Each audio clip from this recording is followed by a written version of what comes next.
Hi everyone! This week we are going to be looking at Great War poetry and propaganda posters, and because of that, I thought it would be useful to get some historical context and review what happened during World War I. I know a lot of you had this in high school, but I'm also thinking that some of you might have last looked at this material in 10th or 11th grade, so that a little refresher might be in order.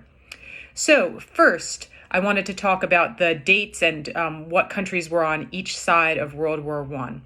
World War I took place from August of 1914 until November of 1918. The sides were as follows. You have here the Allied powers: France, Great Britain, Russia, Italy, Japan, the US after 1917, Serbia, Belgium, Greece, Portugal, and Montenegro. On the other side were the Central Powers: Germany, Austria-Hungary, Turkey, and Bulgaria. Now, World War I is considered to be one of the worst wars ever fought, and part of this was because of advancements in technology. The Army, especially the British Army, were really prepared to fight an old-fashioned kind of war, the kind of war where people marched forward and shot at each other or fought in hand-to-hand combat. They were not as prepared, however, to fight in a war which had the kinds of technological advances that this war saw. These advances were, in essence, fivefold: poison gas, trench warfare, airplanes and aerial bombardment, machine guns, and the use of barbed wire. These all contributed to a war that was far more costly in terms of lives lost than many previous wars had been. Overall in this war, over 9 million combatants lost their lives and 13 million civilians were killed. For the British alone, 750,000 combatants were killed, and about 1.5 million soldiers were injured. And this does not even include the many people who suffered from PTSD, or what we would now think of as PTSD, because of their experiences in the war. So, why did World War I happen? So first, what happened was there were some Serbian nationalists, and they wanted to liberate people that they felt were of their same ethnic group, these Southern Slavs who lived in Austria-Hungary, which was a big empire at the time.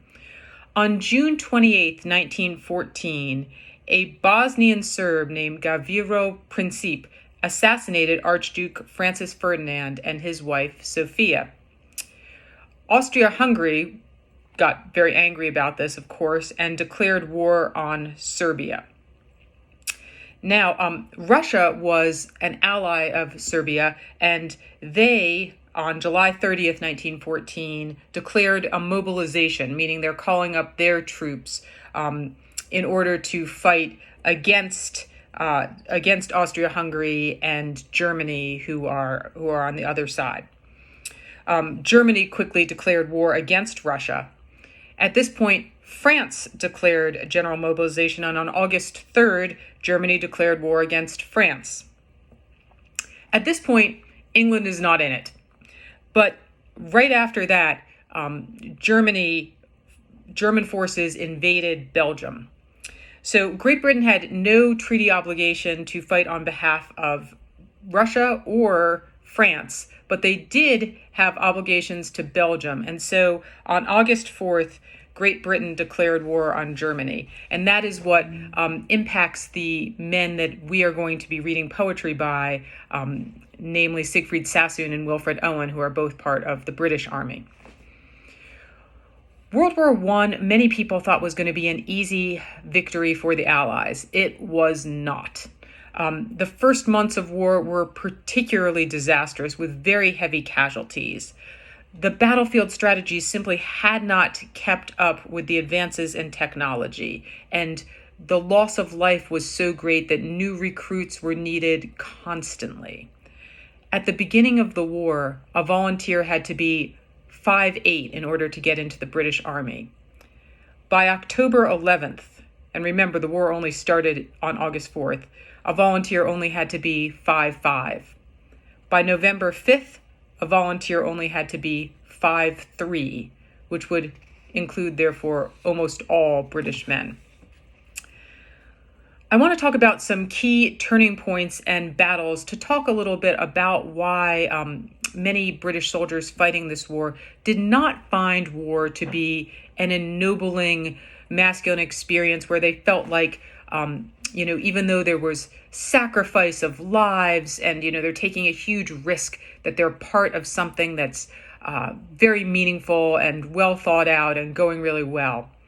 Because I think, when people are asked to risk their own life, if they feel like it is in a really great cause and that everything is being done as well as it possibly can be, people are willing to take those risks and make brave, noble sacrifices.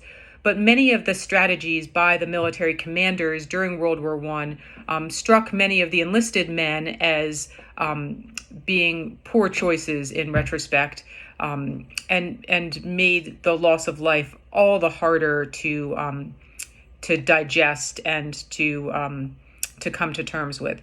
So I'm going to talk just about a small selection of battles. The Second Battle of Ypres took place on April 22nd, 1915. During this battle, the line was substantially held, but the Germans used poison gas, and the British did not yet have respirators or gas masks. So many people were killed just by breathing in air during this battle. Now, the British felt at the beginning of the war that they, unlike the Germans, would never stoop to using gas, that it was, just an inhumane tactic, that it was not sporting, not the British way. But they realized that they were going to have to fight using these same kinds of weapons, so they manufactured their own poison gas. The Battle of Loos took place in September of 1915.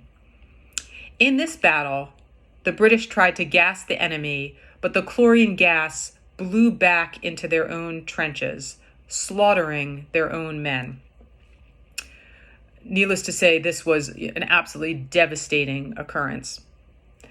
By 1916, the British needed to put into place a Military Service Act, which was the draft. So now people no longer were just volunteers into the British Army. They were, in fact, forced to serve. Another noteworthy battle, which took place in 1916, is the Somme.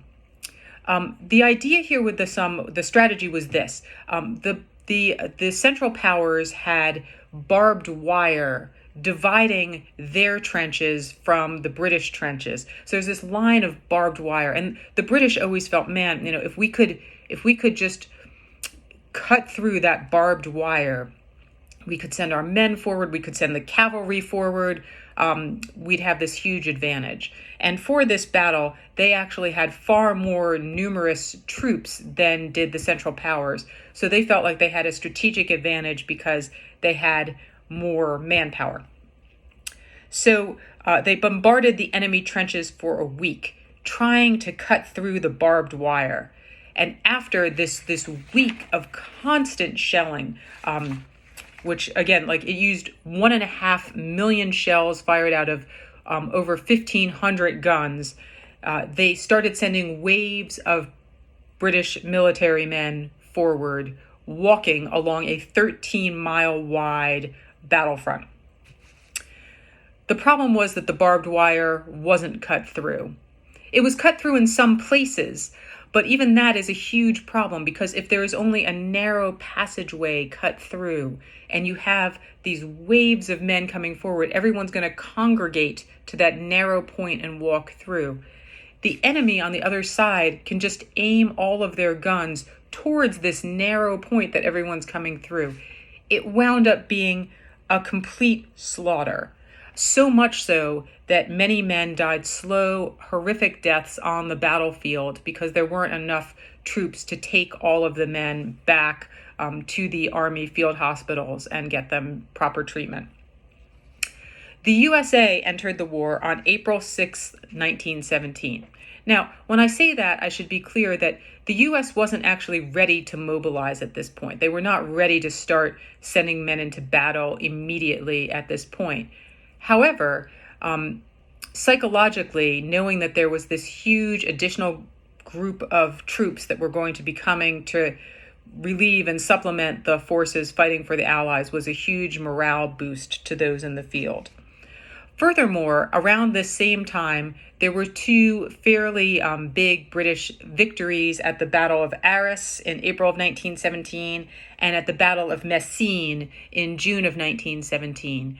Messines was a particularly clever victory which used some of the British strength. So one thing the British Army had was a lot of ex-miners among their troops, and they built these mine shafts up underneath the British trenches and then set off mines underneath the trenches, and many Central Power troops surrendered after this attack. So it was considered a very, very effective battle strategy.